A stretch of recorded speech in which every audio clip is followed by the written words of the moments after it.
This next individual thrills me, Michael Timothy Rose. He's an anomaly. I've embarrassed him with this story before, but I will tell it since he's the feature. When I first heard him, he spoke like this. Louder!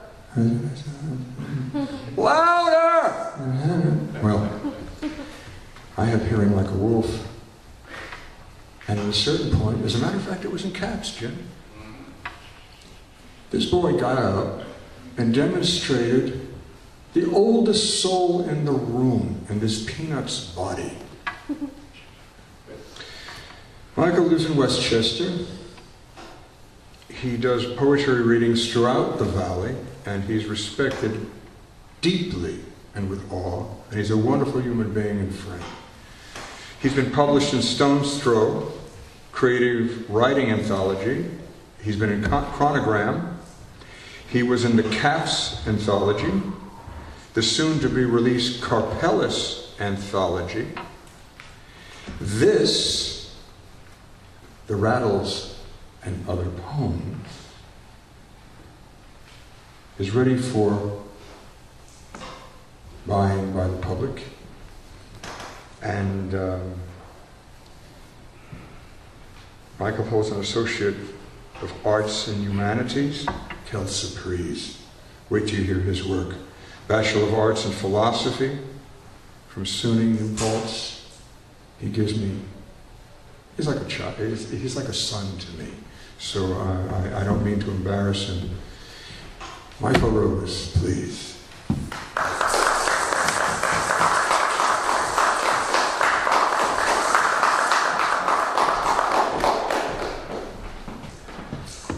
Thank you, David. Thank you guys for showing up. And as the founder of CAPS is here, I should say, the latest edition of CAPS Anthology should be published, to be clear. Okay. So this book kind of encapsulates my writing, a course in which poetry has taken in me from when I was younger to where I am now. So I started writing when I was 17 years old, and now here I am at 27, and a book this thick has come out. So some of it's, I hope you enjoy it. Some of it's short, some of it's long, and some of it's youthful. And I kept it in to keep the heart of the book intact, and I hope you enjoy it in spite of its youth. All right. So I'll begin with a poem called Expressions. I am allayed tonight, and I default to the expressions of my soul. For to consider the art of the eye is to thrive in the beauty of the soul. Realism, impressionism, naturalism, still life, dynamos of human art, the dynamics of fluttering hearts, are like spilling water onto granules of sandstone.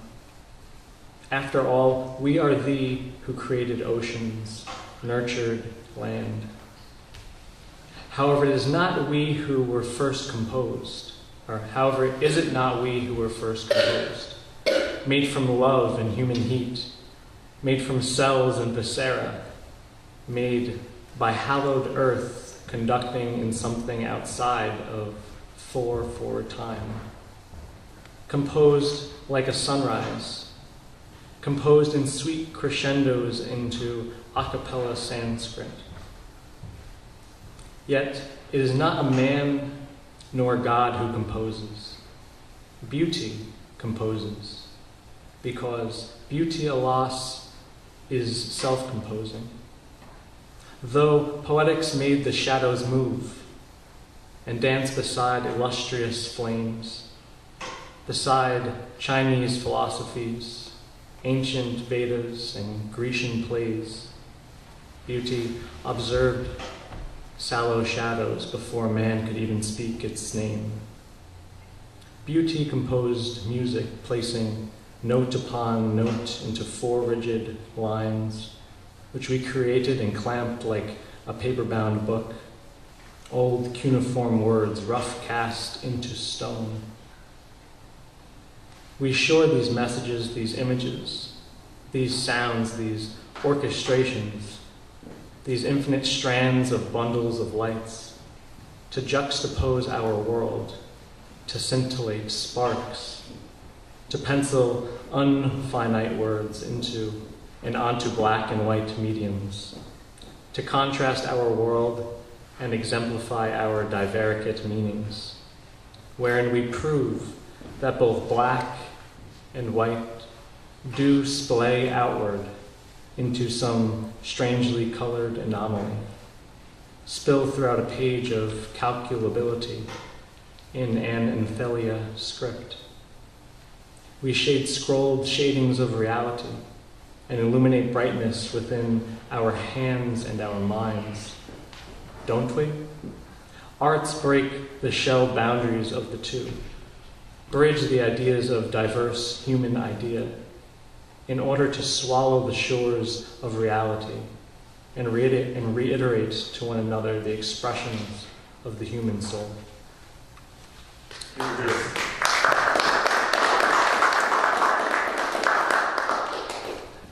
This poem is called A Poet's Lamentation. I wrote this in a cafe, thinking about how hard it was to write, and about how when you're going through the process of writing, you have to fight through the inauthenticity and the awkwardness of beginning. And often you'll wind up a good portion through the poem before, or whatever you're writing, before you actually feel like you wrote authentically.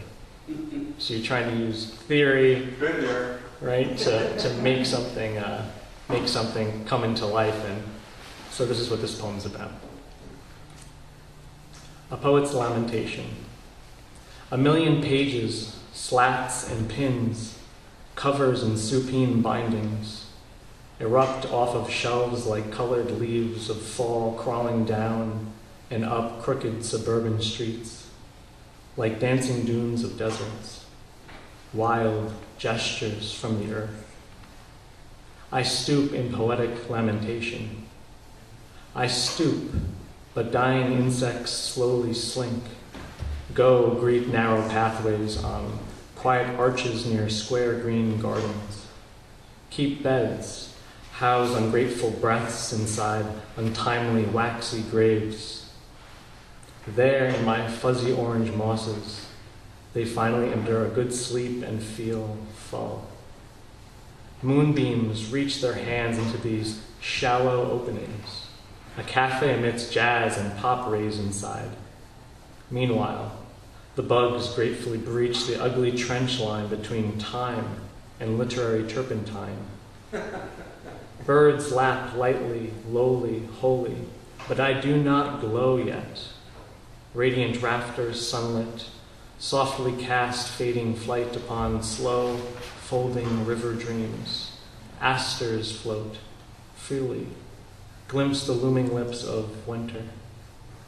Birds lap lightly, lowly, holy, glow. Golden sunlit rafters set, tiring birds, fly, land, depart. Fly, land, depart. Like flowers wilting inside of a mucky vase. The solace of the sun echoes, fecund, in humid, wave-swept halls. Sodden star ladders lean between earth and moon, lean weightless in between the moons, grow hapless in between the earths. Slow I walk onto docks disheveled, drunken, onto sleeping city streets, permeate the wall of false truth nestling in the buzzing yellow light world. Aglow is the nighttime earth. For a day at least, fast have I flown from faithfully naming the world. My mother makes foam on the beaches of my memory. My dog whistles to me through the trees and tells me to come home. And I lift my spirit tall and keep the names of the saints in my heart. In dusk-laden mirror world at 7 beside deep galactic twinkling, I am 2 million visions of self exchanging eyes with 2 million voices of self. I am many contents without the crumbly skin of a calciferous moon, whimpers within the hills' winds, vocals hung without local guts, echoes fast erupting, irresponsibly flopping free, filling mental gourds with ethereal, unholy lords. I trick you, hollow and criminal, but wish to flower under, down under, like the knife of a Zen butcher, through the flesh to the bone through the flesh. This acute slayer knows the truth, thinks I, weaves a cleaver in and out of God's inner workings, like a good writer heaves buckets of ink, emergent winnows of cindering verbs fishing, nets poised atop an electric-powered boat.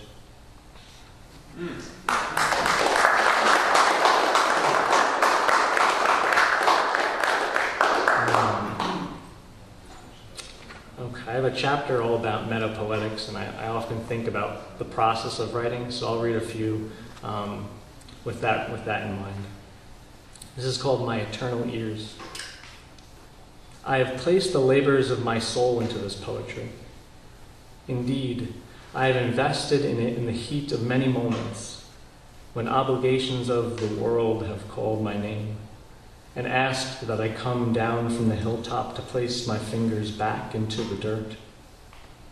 Upon nights when sleep begged to be had, but I was in love and would not. Nights when the contours of a woman's body rolled over in my mind like a giant sleeping Venus, to turn my chest, hair, and shirt inside out and wanting more. And there was myself, then, memorizing the bones of her skin, the geometries of shapes which protruded beautifully and pale from her gold cheeks, memorizing the words within her moist purple plum world and the vanilla scent of her sweetened hair. Spoutless, countless moments in which I was finally able to bend reluctant branches of eternal ears to the lost graves of charry caves that lend crutches to the limping, hollow broken-heartedness there inside the world of me, low stooping like a forest ground of blunted stumps. It is in the moments of such magnetism that I have always believed love was enough for poetry. Bravo.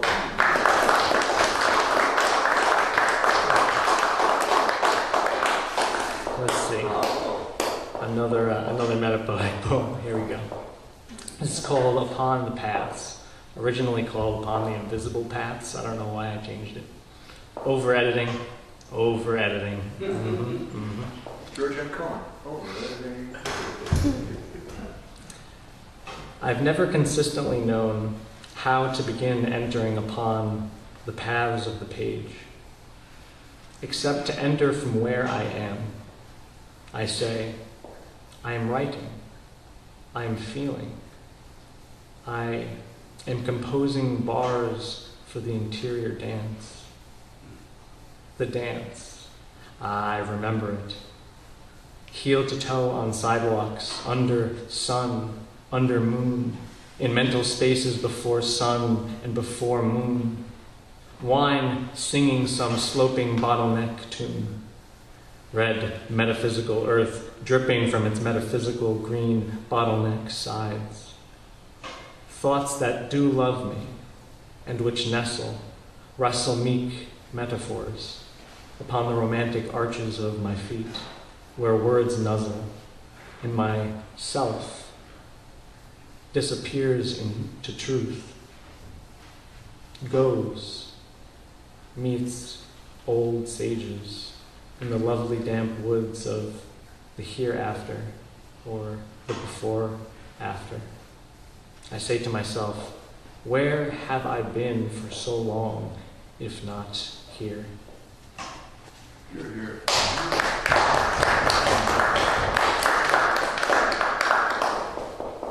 Let's see. Okay, I've always been ministering to myself. I'm a self-minister. So here's one for myself and for you if you will have it. It's called Let This. I wrote this when I was much younger, but it's not bad. Let this.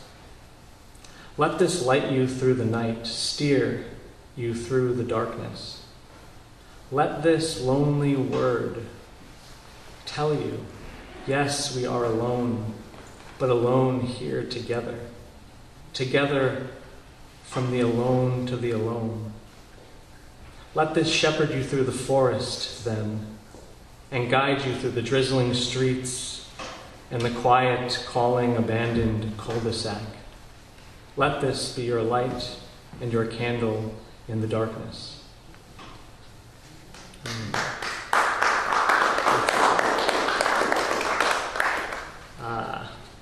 This is a poem I've read before here. I just like it, so I'm going to read it. It's called My Baby Blue Jay. And I'll give it a brief preface. It's about a good friend of mine whose mother passed away, and it just affected him very deeply. And so here is the poem. It's called My Baby Blue Jay. My baby blue jay will not fly precisely the way she flew. So she is robbed, and I too am robbed, but her much more than me. My mother's wings panned the ghettos like angels' hands for crumbs of human gold. Her heart was filled with more than 1 billion empty cans, and creaks of New York's quiet suffering came to her to accept needed shoes.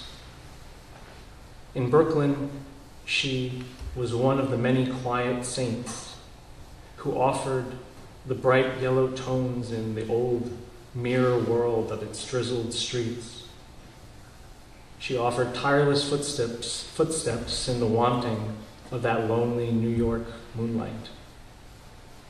When I dream of things I do not know that she did, and it fills me with a light as big as the world. I flip a light switch in this room the size of the galactic sun. She would frequently say to me, Jesus will save me. Meanwhile, I was preparing her medicine and sharpening my restrained tongue on a Protestant block. Her words, I say to her one evening, fork no trace of lightning, and I fight with her ungently that night, where I find myself in the likeness of every dead ship that has ever felt the reef, because the harpy's song screeched when it was supposed to go on and song. In life, there are many songs, and many, many nights for song. Here tonight, for example, my daughter floats above the earth like a peppy mist, and I can feel my mother glowing in the soles of her feet like a dry blood orange. And I must console myself with this image because I am alone like a single droplet of rain on a mountain peak. Why am I more alone than I have ever been in all my life? What wind has carried me so far away from the milk of myself?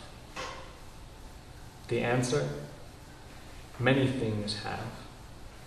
But this consolation, like these questions, fade when I consider the mist and the source that scatters it out of the cracks in the earth in a bioluminescent dance. My daughter sings like my mother sings. I hum like my mother hums. My mother sleeps like a ghost in the corners of my earth, and I am not alone. I am not alone. I am not alone.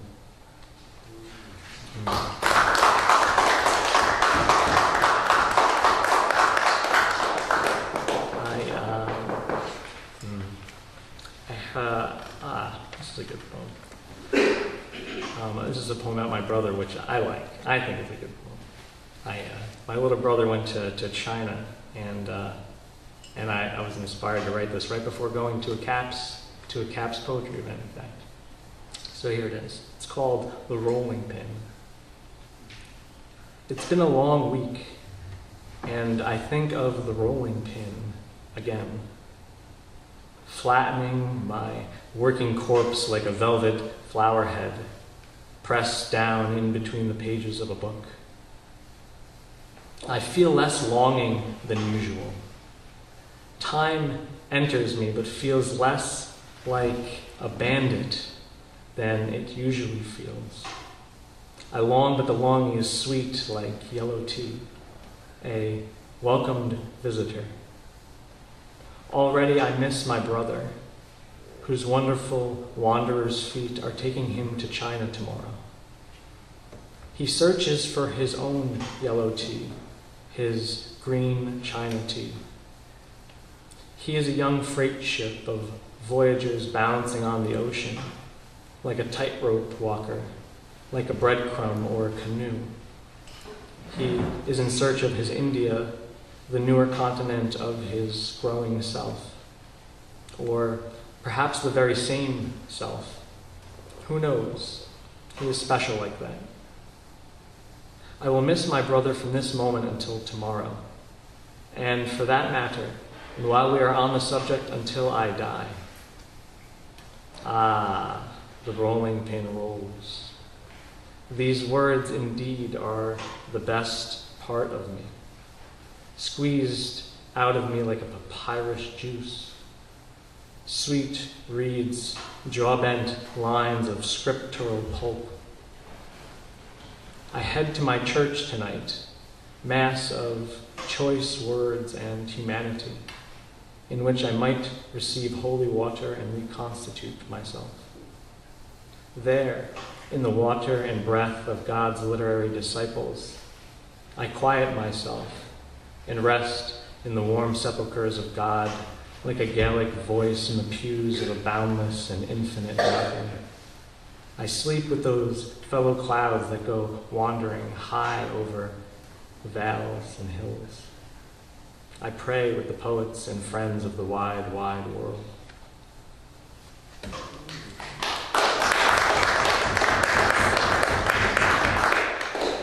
Let's see. This is about I probably shouldn't specify this. This is about a friend of mine, and it's called A Friend of Mine.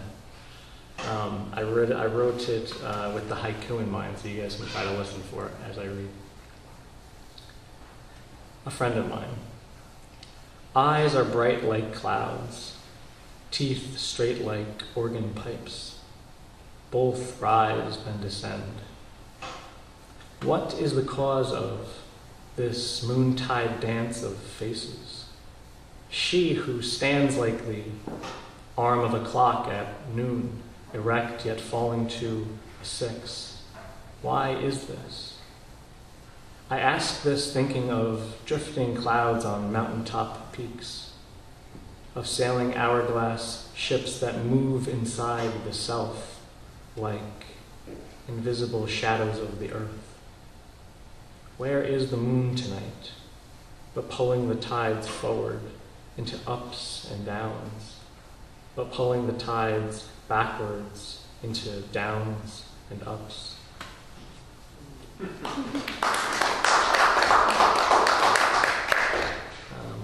Let's see. I'll read a little bit from. So I've organized the book in terms of themes. So one of the themes was metapoetics, as I mentioned, and another theme is philosophy. So I'll turn to a few poems from that section. That's a fun section, I think. Let's see. Here we go. I've read this before. You may have heard it. This is called The Moon Song's Swing Song. I move to the moon song's swing song. I ask slowly that we hear one another. Stand untethered, be unfettered. Move without moonlight's bites nipping with all the nocturnal gnats at our backs. When did the goddess's fingers become a freight 1,000,000 miles long? Where have we gotten our ancient bones thrown? Rivers, tides, oceans, and wines, where now do we go? Against the son of the sun's son? If so, where is the mythic mountain we wish to climb up without our mental gravitational hold, complaining it is unwhole? Where is our silly non-compass compassing us now? Here into a silkless, non-thought, web thought we are undone. We topple down now like blocks of clocks, of birds reaching for the sun but lost. Here without visions, here without eternity. I've heard it said. The pipers are piping it, the hooters hooting it, the rumors rumoring. The word rewording it. Christian angels laugh and are laughing it. We are kings, each of us. But somehow we believe we are beggars on the streets, says Osho. What have we forgotten? What fossilized magic has archaeology not found in its fantastic search through the mists of Africa? What soil has not been raked? We are kings? How do we even begin to remember our noble root? How do we search for what we do not know, Rabbi Socrates? How do we again begin to start to think? And what lithic thing might we find once we do? Dithyrambic drummers beat the beatings of ancient wings on leather-bound book backs. They beat pens on parchment and heads on old enlightenment. They tell us we are there, nipping at its heels, and that we are again coming to remember what is Atman once again. Each time it rains, our souls are feeling once again the stars breathing once again, once again, once again. This is Atman. The Aegean tides feel us once again, returning to our center in the clouds on the fin of the eternal eastern wind. Socrates hears the wind drift in and writes a poem. Breeze, she returns from the southern darkness after many thousand li and dips her vast wings into the topmost layer of the sea. Boundless are we? Asks she. No, boundless we are, says me. Yes, boundless we are, says me.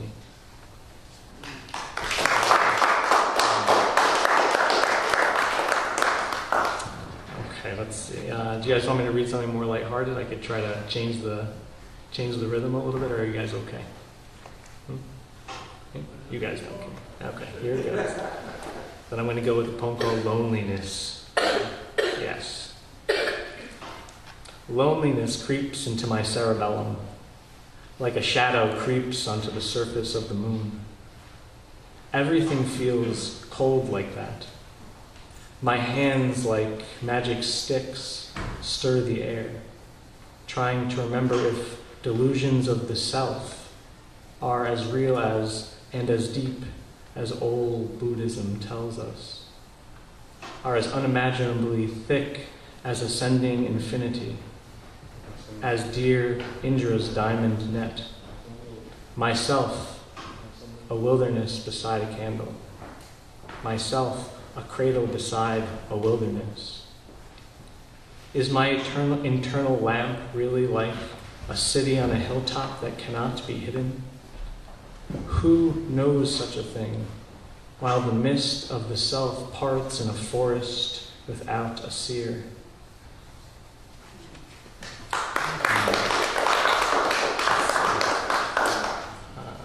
This is called In the Truth of Myself. Wow, I should probably get you guys out of the philosophy section soon. I am standing in the truth of myself, folded hands turned to cubic Mecca. Alms flit like leaves into meeting palms that drink the desert. The earth drinks and gives time to me, like pavements give space to vagabond feet.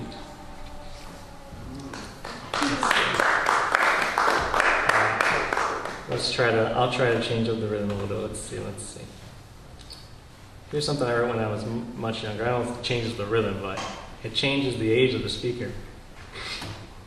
This is called Humming My Sound. There is an African American woman. She wears a summer air's dress, yellow and red, with flowers in the sunlight and in the field of tall grass. She holds a child in her arms. This child is me, and though I cannot see his face, I cry or purse my lips and close my eyes when I hear the woman hum, a music with no words except for the vision in my mind and the tearing sun within my breast. That was a dream I had. Thank you. I was like 19 or 20. It was a cool dream. Here's I went to Dutchess Community College, and here's a poem that I published in the journal for the school. It's called Snow. When you take my hand, we will fall in this vision, and the sun will mean nothing more than its setting descent in the pages of sleeping twigs. At once, when the air clears and the sky rushes in blue as the daylight, we will teeter as we flitter upon the final edge of existence. And when we die, we will die together, and neither a person nor a poem will remember our name beyond the rise of the coming morning's hearth.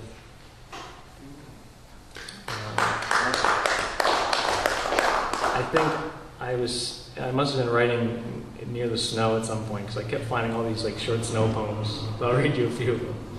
This is called A Romancing Snow, and reportedly makes no sense. According to a close friend of mine in the front audience, when she was about 17 years old, she said, "This poem makes no sense." It was summer, that's why. Yes, if it was summertime, that would be trouble. A Romancing Snow. Grab me and dance, and become one with this axe, this lumberer in trees. Rain and become one movement. Slow, and I will slow too. Slow before the sun creeps behind the woods and drags us to a steady stop. I think it makes sense. And, yeah, okay. I'll try to read something, let's see, more interesting. Here we go. This is called Of the Sun. Beneath a tree, upon a sidewalk, my bent back is lifted tall like a hollow flower stem.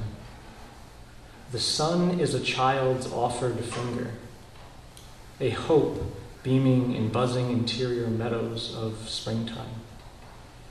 Trees, they pick up their weary heads after the winter is over, and the ground below them is given handfuls of light from weary distances. The weary distances lift from the light like a friend who has believed herself foe for too long. And it recalls how the banks of the universe have yellow reeds drifting against pale cosmic sands, and thick fungal fogs like little flutes, and that the song there sung is merry, a merry distant hymn. I do not pick up my head for the sun's sake. My head rises with supernatural cause, like a spirit from a coffin, or a banshee from a cold, cold bed. No psalms are said. No books of the dead are read. There is sun, glowing, glowing, glowing sun, glad with caves' implacable darknesses, with hope's chattering chimes and mind's deceptive grumblings. And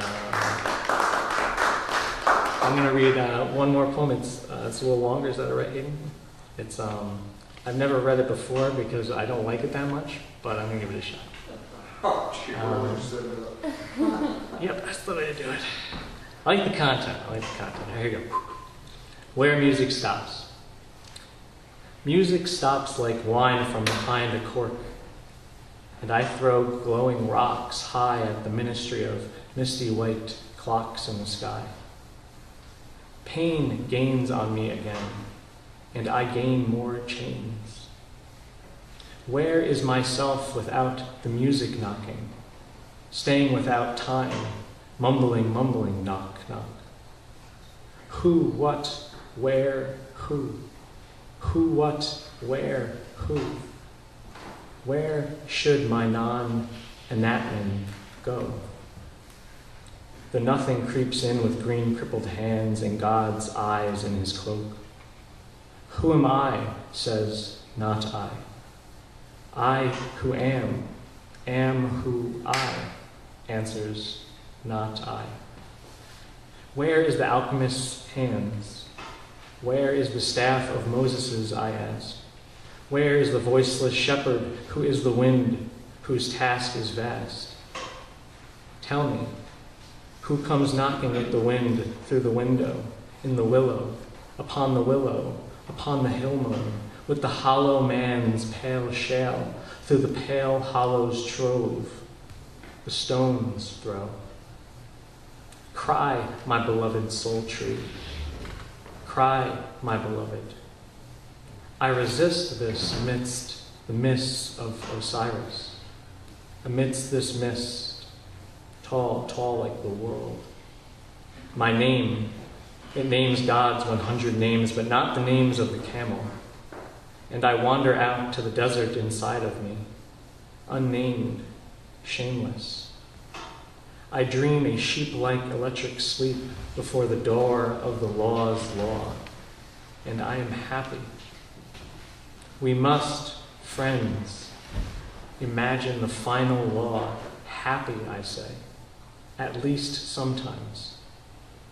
And, for this reason, happy always. I digress. I think that I think. Like Lucky, I sing. I think this night. I think, therefore, Yahweh. Yes, I think, therefore, Yahweh.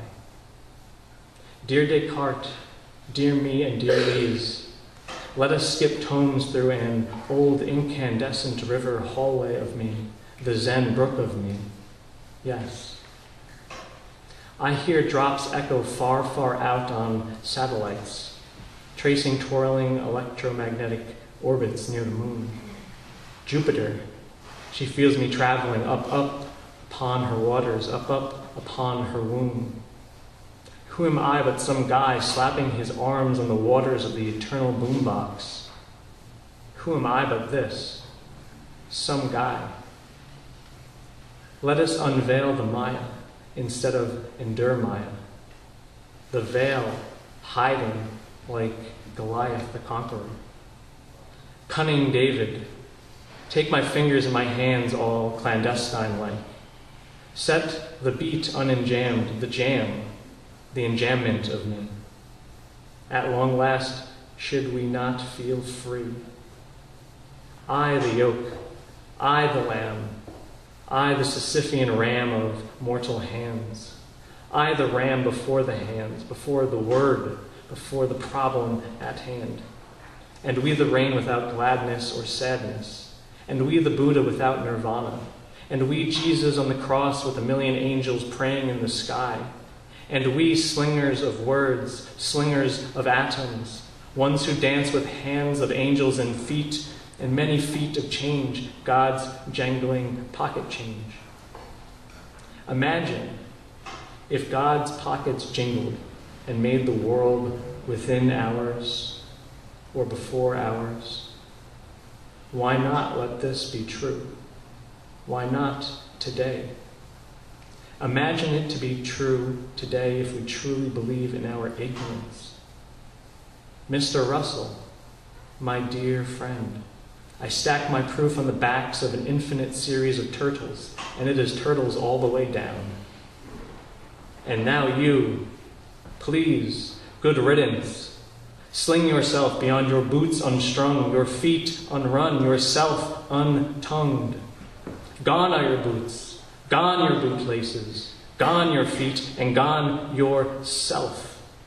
Gone is all of you, gone is you. Why, says you. I stack my why on an infinite series of turtles all the way down, says you. But I do not really say gone is you. Venerable Buddha does not say gone is you. Words remind you that you are just words. And logic reminds you that without words, there exist no questions or answers for the clay earth to love or hate or breathe life into. Or perhaps the devil loves logic more than sweet Allah loves logic. Perhaps this is so. Perhaps God makes knowledge accessible to only Him. For what else would God do but covet the fruits of the garden of beginning? Nay, be careful. Do not misunderstand. My world today is you, and today it is also not you. Afterward, again and again, it is you, my friend. This is the dance of frequency, duality, and ontology, of time, continuity, and truth. To the root of the tree called life, I return. Gone is me, gone ism, and me-ism, and me. Gone is you, gone ism, and you-ism, and you. Is not the earth free to go beyond even the culture of this? Does not wu-wei undo itself infinitely? Isn't it sad, says Zhuangzi, or isn't it strange, says I? The Tao plays hide and seek with the sentient self each day. And it does so not solely because the Tao likes games, but because that is the way. Thinking, though it concludes in the annihilation of concepts, the end of self, nirvana, begins in self. And so it is. The world is one with itself. This alone you cannot uproot with the longest lever, with the largest fists, with the vilest hate. Again, I repeat, I am free. I sling myself around the slopes of the Milky Way's maskless streams. I head back, far back, far back, and eon, a gluon, and on, ago, before morning, before evening, before night. And I am not afraid, and I am not afraid. I yo-yo the eternal zone of God, of time, and me. Who is there to stop me should there be no me? I tell you at last, I am free, drumming beats with words, with heaps of chattering teeth. Yes, I am free. I tell you, I am at last free. My old bone sticks rise each morning with beating and echoing heaps of mountainous me, and fall each evening without a bang or a whimper. In and out, rise and fall, a breath, the echoing of reality upon the most dear, dear earth. Thank you all.